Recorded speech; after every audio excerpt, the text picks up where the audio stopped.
Hello, thank you for watching my videos. I want to say a very big thank you for all my returning subscribers, for your comments, your support, your shares, the likes of my videos. I want to really say a very big thank you. So today I'm going to talk about hypertension as a silent killer. You understand? So hypertension is tagged a silent killer because in some people it doesn't show any sign, it doesn't show any symptom. They don't feel sick at all. They are just going about with their daily activity until one day they are just being knocked down with either heart attack, we call it cardiovascular accident or CVA, or they can come down with stroke or a chronic kidney disease. So that's why you need to monitor your BP, you need to check your blood pressure regularly.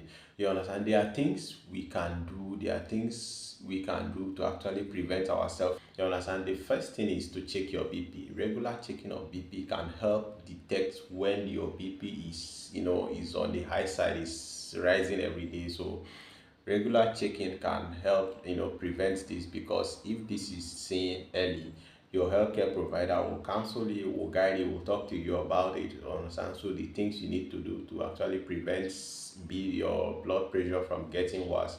You understand? So you need to check your BP regularly, at least once or twice in 2 or 3 weeks. You understand? So check your BP regularly. So if your BP is more than 140 and 90, you understand, just know that you are at risk. You are at risk. In fact, you are hypertensive already. So if your BP is 140 and 90, so you check your BP regularly.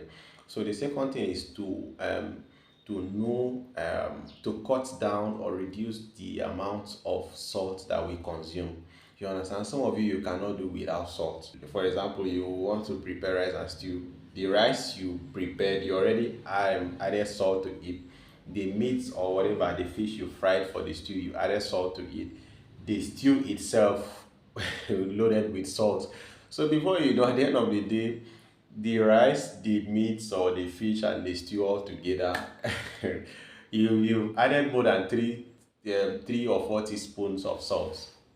You're putting yourself at risk of developing hypertension. You're putting yourself at risk of developing raised BP at the end of the day. Some of you even have a table salt on your dining table that you add to already prepared milk, already prepared milk, of which is not it's not healthy enough. It's not healthy. Some of you cannot eat fruits like pawpaw. I heard somebody say star apple, so you can use salt to eat a star apple so you won't feel the slappy sensation. No, it's not so.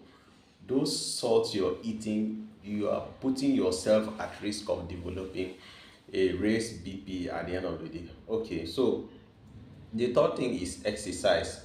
Okay, we've actually underrated the health effects of exercise. You understand? The health benefits of exercise, we've actually underrated. Okay, so we are not exercising as before. So if you look at our parents, our great grandparents, then in those days they used to trek a long distance. You understand? They used to trek a long distance. This is what our parents did in their days. Okay, so they trek a distance, they do more of the farming activity, so these are the forms of exercises that they engaged in those days. You understand? But these days, none of us is, we are not willing to stress ourselves. Everybody is just on a soft life, enjoying life. You understand?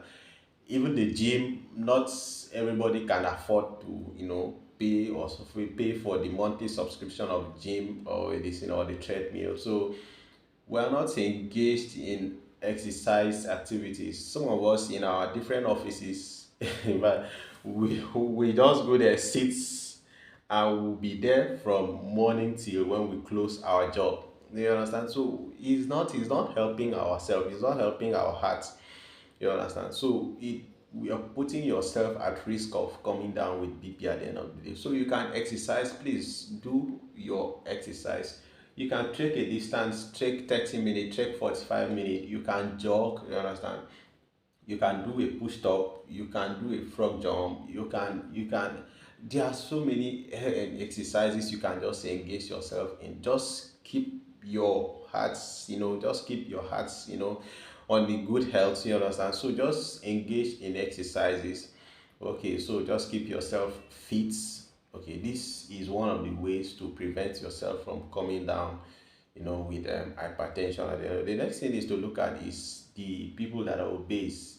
Yes, it all boils down to exercise. So if you're obese, if you're overweight, okay, you need to engage in activities. You need to engage in exercises activities that will actually help you trim down your weight. Okay, so because if you are weighty, if you're obese, you're at risk of coming down with hypertension at the end of the day. Okay, so the next thing we need to look at is people that are hypertensive, they need to take their drugs. You understand? Take your drugs. If you're hypertensive, take your drugs. Stick to your prescribed medication.